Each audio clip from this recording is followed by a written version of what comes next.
Hello everyone! Andito tayo ngayon sa Aboyog, Leyte. Tayo ay namamasyal sa biwok ng Aboyog. May development na po yung Aboyog, makikita natin dito.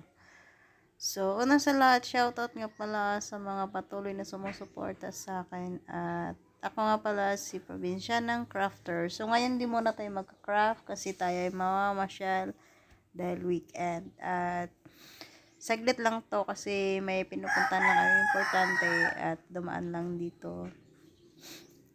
So makikita natin maraming tao kasi hapon yan eh. Nagpunta kami ng hapon.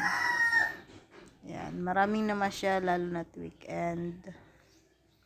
So maganda dito, nakaka-relax. Makikita natin pag akyat dito.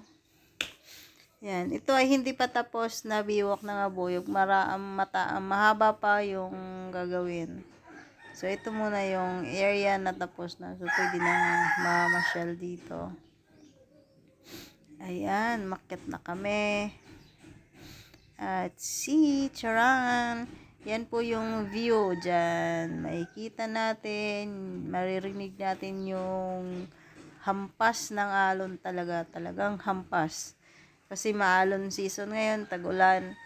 Kaya, ang lalaki ng waves. Ayan, maraming tao guys. Maraming foreigner na namamasyal with their families, friends. Ayan, mayroong nag-picture taking.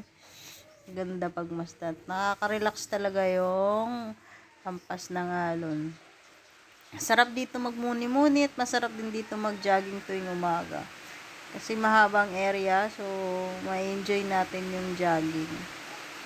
Ayan. Siguro kung malapit lang kami dito, araw-araw ako andyan, nagja-jogging. Kaso malayo eh, layo namin sa bayan. So thank you.